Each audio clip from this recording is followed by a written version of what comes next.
Oh, hey, Chris. Chuck, how are you? I'm good. I think we're gonna change it up, aren't we? Yeah, we're gonna do some quick hits. We had journal club this morning. I can see that you're still working. You're still at the clinic. I see. Was a busy day, I'm assuming. Busy day, and I got one more meeting to follow. We just had a great research meeting with our group, which was it really is one of my more enjoyable meetings of a month. And yeah, I got one more meeting after this, and then head home. Meeting on meeting. Well, I'm home now. You can see I've got unicorns in the background here, trying to hide from my family so we can sneak away. I thought this would be a cool way to extend, the podcast, and also, we talked about journal. We had 3 journal club articles this morning for our WashU Hand Fellowship Journal Club, and I think it'd be great just to do some quick takes on what you learned. And probably the easiest one for you to tell us about what you learned was the one that you wrote. So you and Lindley Wall wrote this really cool article on using dermal substitutes in the setting of syndactyles. So what's your 45, 60-second blurb on that? Yeah, so obviously I'm a little biased, but I can try to be nonpartisan here.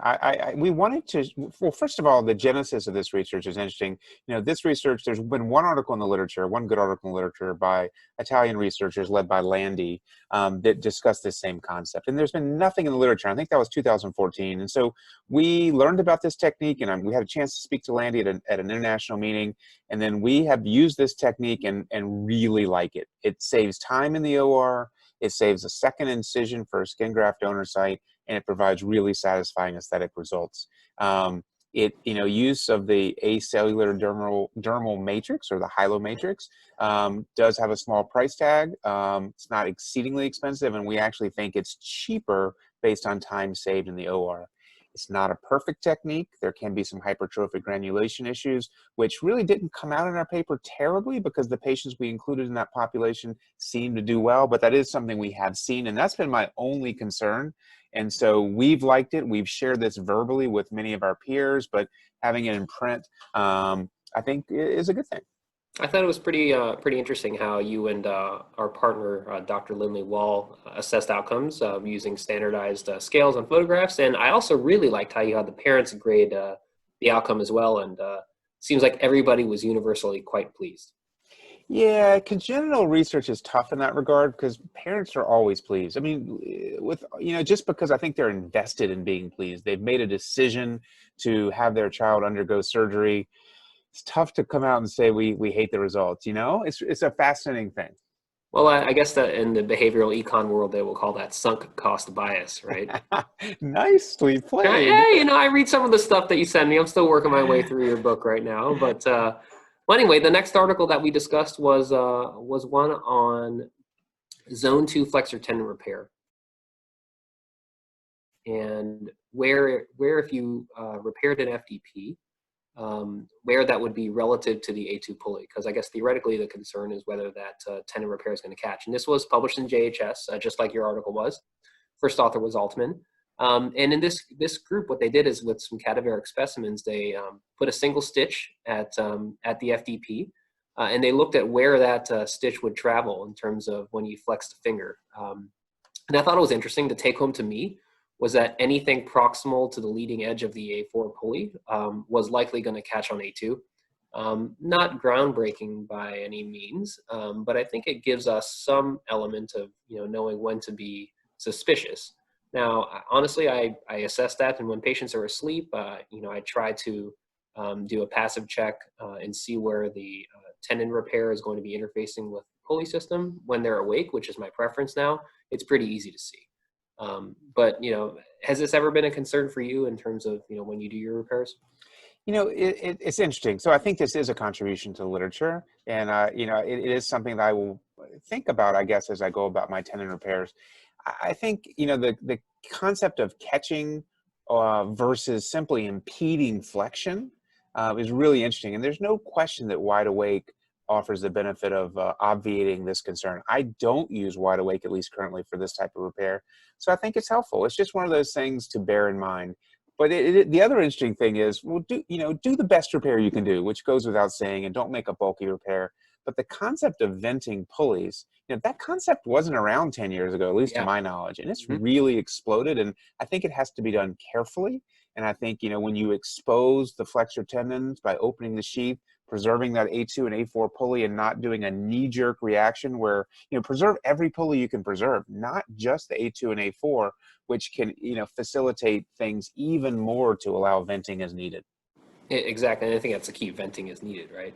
Yeah. So speaking of venting, what did you think about this study from the UK? We actually reviewed a paper in our journal club from the Lancet.